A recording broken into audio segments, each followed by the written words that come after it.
Looking at hybrid functions.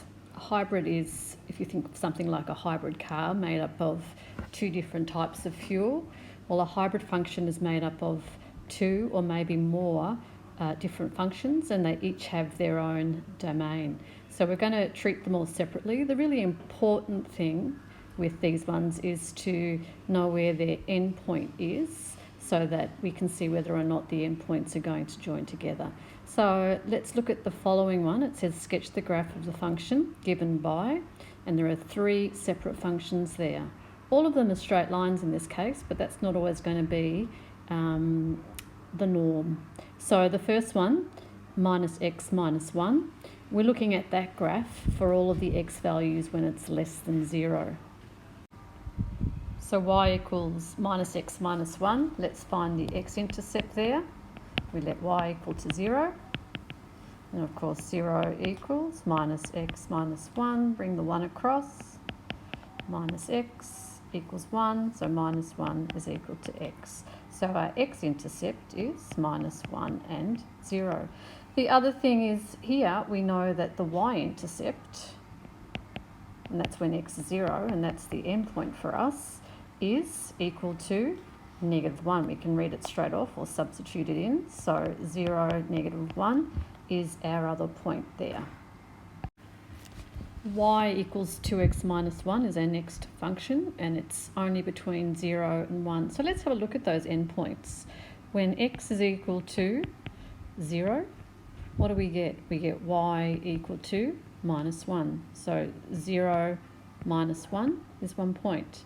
The other point, when x is equal to 1, now I know it doesn't equal 1 because it's only going up to 1, but let's still see how far it goes. So when x is equal to 1, we get y is equal to 2 times 1, which is 2, take away 1, which is 1. So our point there is 1 and 1. This also has a x-intercept. X-intercept, let y equal to 0, so you get 0 equals 2x minus 1, bring the 1 across and divide by 2, so you get x is equal to a half. So a half, comma, 0 is our x-intercept. And the last straight line here is y equal to a half x plus a half. Now, we're really only interested in this graph for the x values greater than or equal to 1. So I'm going to look at that endpoint when x is equal to 1. What do we get? We get y equals a half plus a half, which is 1. So the coordinate there is 1, 1. And so that is a straight line that will go on infinitely. We could probably get another point there. Let's let maybe x equal to 2.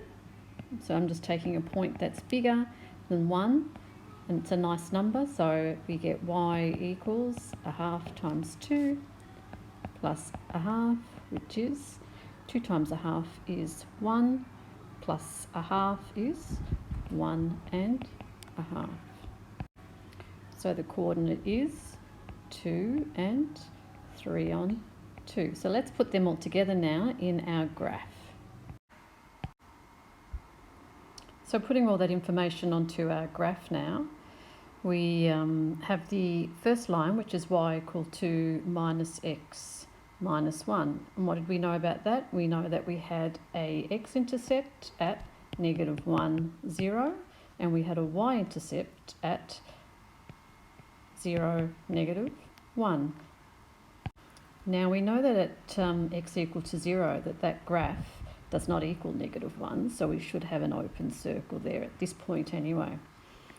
Alright, so the next graph was y equal to 2x minus 1. What did we know for that one? Well, we know that that also has a y-intercept at negative 1, and that's including it. So therefore, including it means the circle is coloured, and a coloured-in circle will override a open circle.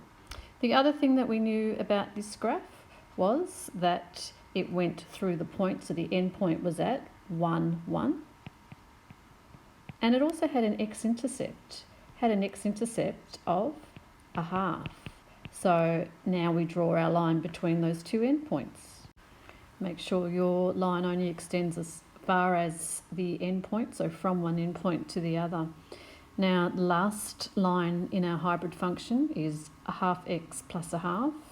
And again, for that one, we knew that it starts at 1, 1 because this was an open circle for the last function, but now because we are including it for y equal to a half x plus a half, it's a coloured in circle, so again it overrides. Now I am exaggerating these, you do not have to have them that big, but I just want to show you that now we have perfect joins there. So we have 1, 1, and the other thing is we found that the graph also went through the point 2 and 1.5, which was around about there. So when x was equal to 2, y was equal to 3 on 2. Now that's not our endpoint, that's just a guideline for our graph. And of course that goes on towards infinity because x was greater than or equal to 1 on that side, and on this side we're going on towards infinity as well. So we've labelled our graph, we've drawn our 3 functions on the one graph, so it's now one function. It is a hybrid function.